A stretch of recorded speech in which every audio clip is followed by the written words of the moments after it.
अक्टूबर 2023 के सभी current affairs को एक एक करके यहाँ पर डिस्कस कर लेते हैं। वीडियो में एंड तक बने रहिएगा और अगर वीडियो पसंद आए तो वीडियो को लाइक और शेयर कर दीजिएगा। आइए आज के करंट अफेयर का सबसे पहला क्वेश्चन देखिए। क्वेश्चन इंपॉर्टेंट है, नोट कर लीजिएगा फ्रेंड्स। इजराइल और फिलिस्तीन से भारतीय नागरिकों को वापस लाने के लिए भारत सरकार ने कौन सा ऑपरेशन शुरू किया है? तो देखिए, आप सभी जानते हैं कि हमास जो कि फिलिस्तीन का एक आतंकवादी संगठन है, इसने कुछ दिन पहले इजराइल पर हमला कर दिया था, जिसके कारण अब इजराइल और फिलिस्तीन के मध्य में एक वॉर छिड़ गया है। अब भारत के जितने भी ऐसे नागरिक, ऐसे सिटीजन जो कि इजराइल या फिलिस्तीन में हैं, उन्हें वापस भारत लाने के लिए इंडियन गवर्नमेंट ने ऑपरेशन अजय की घोषणा की है। आंसर ए यहाँ पर सही हो जाएगा। अब इजराइल और फिलिस्तीन के मध्य में जो वॉर बार बार शुरू होती है, इसका कारण आप सभी जानते हैं। ये जो वॉर है फ्रेंड्स, ये आज से नहीं है बल्कि 50 से 70 साल पुराना इस वॉर का इतिहास रहा है। स्पेशली हमास जो कि एक आतंकवादी संगठन है, उसके कारण बार बार इजराइल और फिलिस्तीन के मध्य में युद्ध छिड़ जाता है।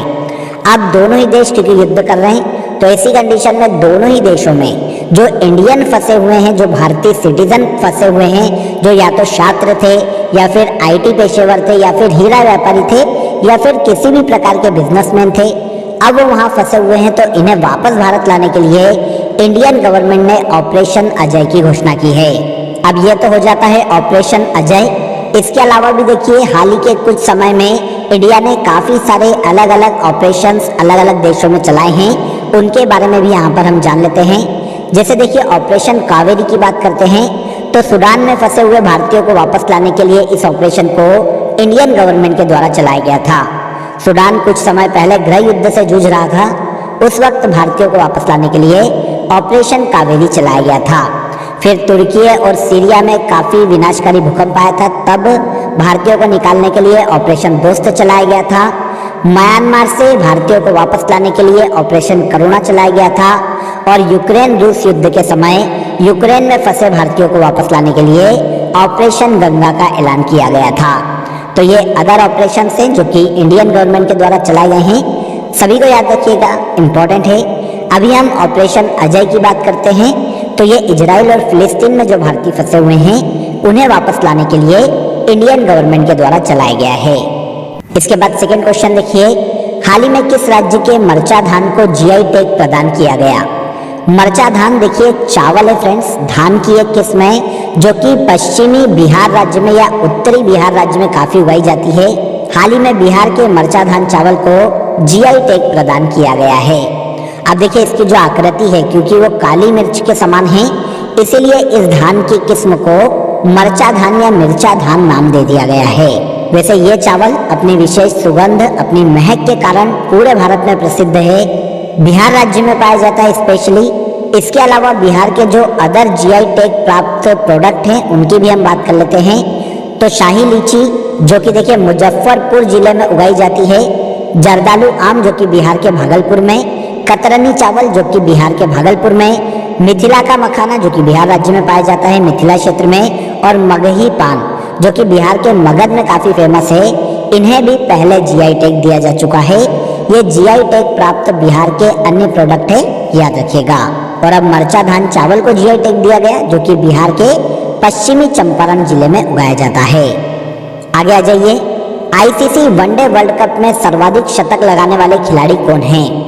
ICC वनडे वर्ल्ड कप 2023 का आयोजन देखिए इंडिया में किया जा रहा है इस साल, अभी ये कंटिन्यू है, जिसमें सर्वाधिक शतक लगाने वाले देखिए भारतीय खिलाड़ी रोहित शर्मा बन गए हैं। एक्चुअल में अभी तक जितने भी वनडे वर्ल्ड कप हुए हैं, उनमें सर्वाधिक शतक लगाने वाले खिलाड़ी रोहित शर्मा है। आंसर यहाँ पर B हो जाएगा, क्लियर हो जाता है। देखिए फ्रेंड्स, सबसे ज्यादा शतक रोहित शर्मा के नाम है वनडे वर्ल्ड कप में। इन्होंने 19 पारियों में 7 शतक लगाए हैं। यहाँ पर इस चीज को एक बार फिर नोट कर लीजिएगा। अगेन मैं आपको रिमाइंड करवा देता हूँ कि ये वनडे वर्ल्ड कप है, तो वनडे वर्ल्ड कप में सर्वाधिक शतक बनाने वाले खिलाड़ी भारतीय क्रिकेट टीम के कप्तान रोहित शर्मा बन गए हैं। इनके बाद दूसरे नंबर पर देखिए सचिन तेंदुलकर का नाम आता है, जिन्होंने वनडे वर्ल्ड कप में 6 शतक लगाए हैं अभी तक। इसके बाद कुमार संगकारा और रिकी पॉन्टिंग, कुमार संगकारा श्रीलंका के हैं और रिकी पॉन्टिंग ऑस्ट्रेलिया के क्रिकेट खिलाड़ी हैं।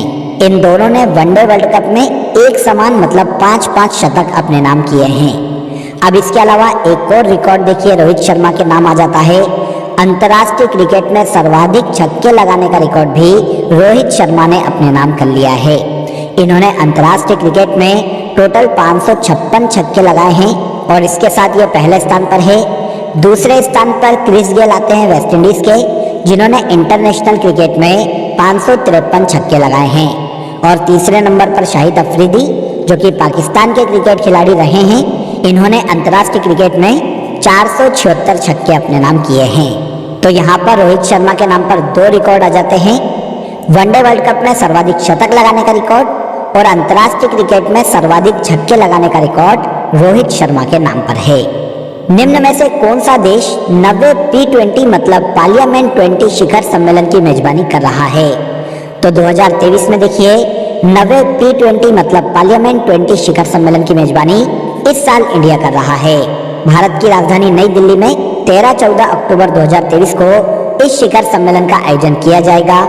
भारत के पीएम नरेंद्र मोदी नई दिल्ली में यशोभूमि में 90 P20 शिखर सम्मेलन का इनॉग्रेशन करने वाले हैं। वैसे इस शिखर सम्मेलन का आयोजन अंतर संसदीय संघ और उसके सहयोग से भारतीय संसद के द्वारा किया जा रहा है। 2023 में parliament for one earth one family one future 90 parliament 20 शिखर सम्मेलन की थीम है। देखिए फ्रेंड्स, इस शिखर सम्मेलन में G20 के जितने भी सदस्य देश हैं और इसके अलावा जितने भी आमंत्रित देश हैं, उन सभी के संसदों के अध्यक्ष भाग लेते हैं। इस साल नॉर्मली देखिए 4 विषय पर यह सम्मेलन केंद्रित होने वाला है, जिसमें सार्वजनिक डिजिटल प्लेटफॉर्मों के माध्यम से लोगों के जीवन में क्या बदलाव हुआ है, महिलाओं के नेतृत्व में देश का विकास कैसे किया जा सकता है, जीडीपी और एसडीजी में तेजी कैसे लाई जा सकती है और सतत ऊर्जा बदलाव के लक्ष्य को कैसे प्राप्त किया जा सकता है, इसी पे यह शिखर सम्मेलन केंद्रित होने वाला है। तो P20 शिखर सम्मेलन की मेजबानी 2023 में इंडिया को सौंपी गई है। P20 या पार्लियामेंट 20 शिखर सम्मेलन देखिए संसदीय अध्यक्षों का एक शिखर सम्मेलन है, जिसकी इनफॉर्मल शुरुआत 2010 में की गई थी और पहला सम्मेलन कनाडा में आयोजित किया गया था। लेकिन देखिए ऑफिशियली इसे लॉन्च किया गया था 2018 में, तब ये 5वां P20 शिखर सम्मेलन था और इसका आयोजन अर्जेंटीना में किया गया था। लास्ट ईयर 8वां P20 शिखर सम्मेलन का आयोजन इंडोनेशिया में किया गया था और अब 90 P20 शिखर सम्मेलन का आयोजन 2023 में इंडिया की कैपिटल नई दिल्ली में किया जा रहा है। आगे आइए, IOC क्लाइमेट एक्शन अवार्ड 2023 में एथलीट एडवोकेसी अवार्ड किसे प्रदान किया गया है? तो देखिए इंटरनेशनल ओलंपिक कमेटी के क्लाइमेट एक्शन अवार्ड 2023 में एथलीट एडवोकेसी अवार्ड से यूएसए के एथलीट बेन ब्लैंकशिप को सम्मानित किया गया है। आंसर बी हो जाएगा। देखिए यह जो पुरस्कार है फ्रेंड्स, यहाँ पर यह तो क्लियर हो जाता है कि यह इंटरनेशनल ओलंपिक कमेटी के द्वारा दिया जाता है, जिसने देखिए ग्लोबल वार्मिंग के खिलाफ काम करने के लिए एथलीटों या अंतर्राष्ट्रीय महासंघों या फिर राष्ट्रीय ओलंपिक समितियों को सम्मानित करने के लिए पहले क्लाइमेट एक्शन अवार्ड्स की घोषणा की है। अब IOC के द्वारा ये जो अवार्ड है अलग अलग 3 कैटेगरी में दिए जाते हैं, जिनमें देखिए सस्टेनेबल ट्रेवल के लिए दिया जाता है, इनोवेशन के लिए दिया जाता है और इसके अलावा एथलीट एडवोकेसी के लिए दिया जाता है। क्वेश्चन यहाँ पर हमारा एथलीट एडवोकेसी पर था, तो 2023 के लिए एथलीट एडवोकेसी अवार्ड से यूएसए के एथलीट बेन ब्लैंकशिप को सम्मानित किया गया है। अब यहाँ पर देखिए हम IOC की बात करें तो आप सभी जानते हैं ये अंतर्राष्ट्रीय ओलंपिक समिति है फ्रेंड्स, जो कि पूरे वर्ल्ड में ओलंपिक खेलों का आयोजन करवाने के लिए जिम्मेदार संस्था है। इसकी स्थापना 1894 में की गई थी। इसका मुख्यालय स्विट्जरलैंड के लुसाने में स्थित है और थॉमस बॉक वर्तमान में इस संस्था के प्रेसिडेंट के पद पर हैं। याद रखिएगा, सारे फैक्ट इंपॉर्टेंट है। ओके, तो देखिए यहाँ तक के सभी क्वेश्चन क्लियर हो गए होंगे। अब आ जाइए आज की कंट्री इन न्यूज में हम अफ्रीका महाद्वीप के देश सोमालिया को डिस्कस कर लेते हैं। सोमालिया जो कि देखिए अफ्रीका के पूर्व में स्थित है फ्रेंड्स, इसकी कैपिटल मोगादिशु है और सोमाली शिलिंग यहाँ की ऑफिशियल करेंसी है। हसन शेख मोहम्मद यहाँ के प्रेसिडेंट के पद पर हैं और पड़ोसी देशों की बात करें तो जिबूती, इथोपिया और केन्या ये सभी सोमालिया के पड़ोसी देश हैं। पूर्व में इसकी समुद्री सीमा अदन की खाड़ी और हिंद महासागर के साथ टच होती है। अफ्रीका के पूर्व में स्थित हॉर्न ऑफ अफ्रीका में सोमालिया भी शामिल है फ्रेंड्स, जिसमें जिबूती, इरिट्रिया और इथोपिया भी शामिल है। माउंट शिम्बिरिस सोमालिया की सबसे ऊंची चोटी है और शेबेले नदी सोमालिया की सबसे लंबी नदी है। सोमालिया जो कि अफ्रीकी महाद्वीप का देश है, यह भूमध्य रेखा पर स्थित है और यहाँ पर कोई भी यूनेस्को साइट नहीं है। कैपिटल क्या है ये याद रखिएगा, काफी एग्जाम में हमने देखी है ये। तो मोगादिशु अफ्रीकी देश सोमालिया की कैपिटल है। इसके बाद अगले क्वेश्चन पर आ जाइए। Association of mutual funds in India का चेयरमैन किसे नियुक्त किया गया है? तो हाल ही में देखिए association for mutual fund in India के नए चेयरमैन नवनीत मुनोत को नियुक्त किया गया है। आंसर सी हो जाएगा।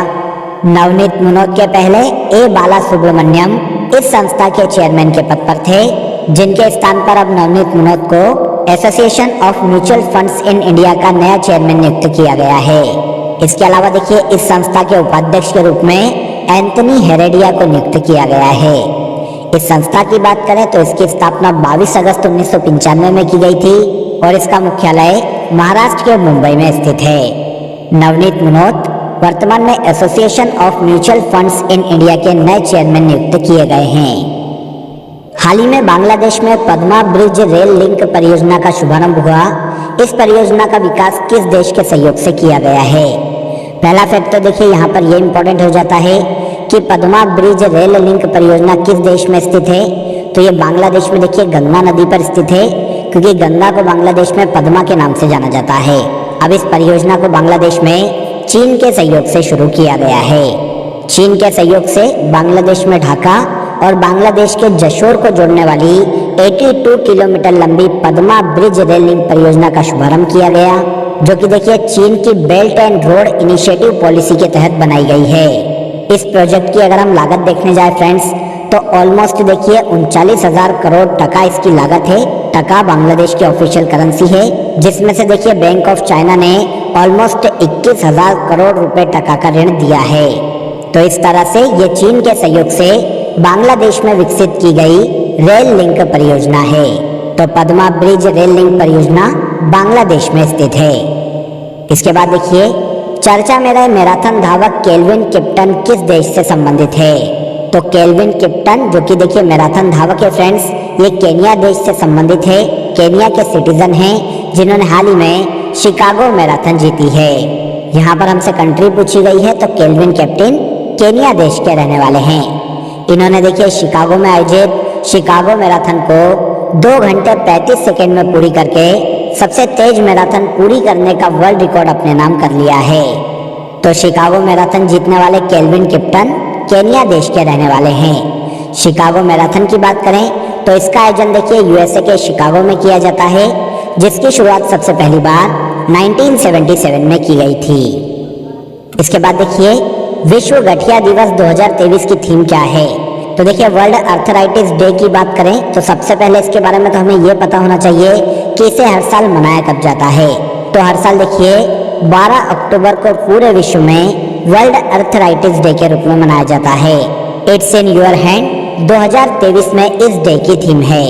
पूरे विश्व में गठिया रोग मतलब आर्थराइटिस के बारे में लोगों को जागरूक करने के उद्देश्य से और इस बीमारी के बारे में लोगों में समझ पैदा करने के उद्देश्य से हर साल 12 अक्टूबर को वर्ल्ड आर्थराइटिस डे के रूप में मनाया जाता है।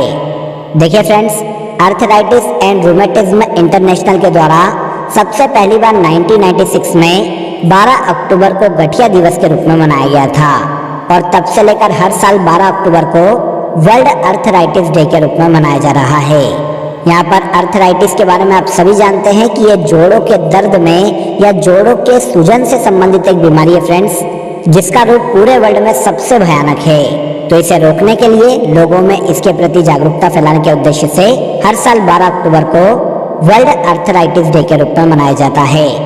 इसके बाद आज के करंट अफेयर का सबसे लास्ट क्वेश्चन देखिए। 141वीं अंतर्राष्ट्रीय ओलंपिक समिति की बैठक का आयोजन किस देश में किया जाएगा? तो 2023 में देखिए 141वीं इंटरनेशनल ओलंपिक कमेटी की बैठक का आयोजन भारत के मुंबई में किया जाने वाला है। 15 से लेकर 17 अक्टूबर तक महाराष्ट्र के मुंबई में इस बैठक का आयोजन किया जाएगा।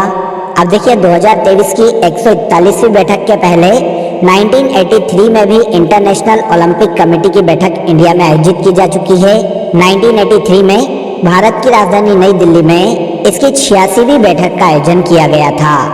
यहाँ पर आपको ये भी पता होना चाहिए कि आईओसी सदस्य के रूप में चुनी जाने वाली पहली भारतीय महिला नीता अंबानी है।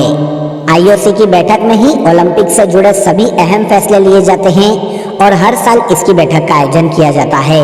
2023 में इस साल इसकी 141वीं बैठक का आयोजन महाराष्ट्र के मुंबई में किया जाएगा। क्लियर? तो यहाँ पर देखिए हमने 13 अक्टूबर 2023 के सभी करंट अफेयर्स को डिटेल में समझ लिया। अब आ जाइए आज की फैक्ट शीट में हम विश्व के प्रमुख देश, उनकी कैपिटल और उनकी ऑफिशियल करेंसी के बारे में जान लेते हैं।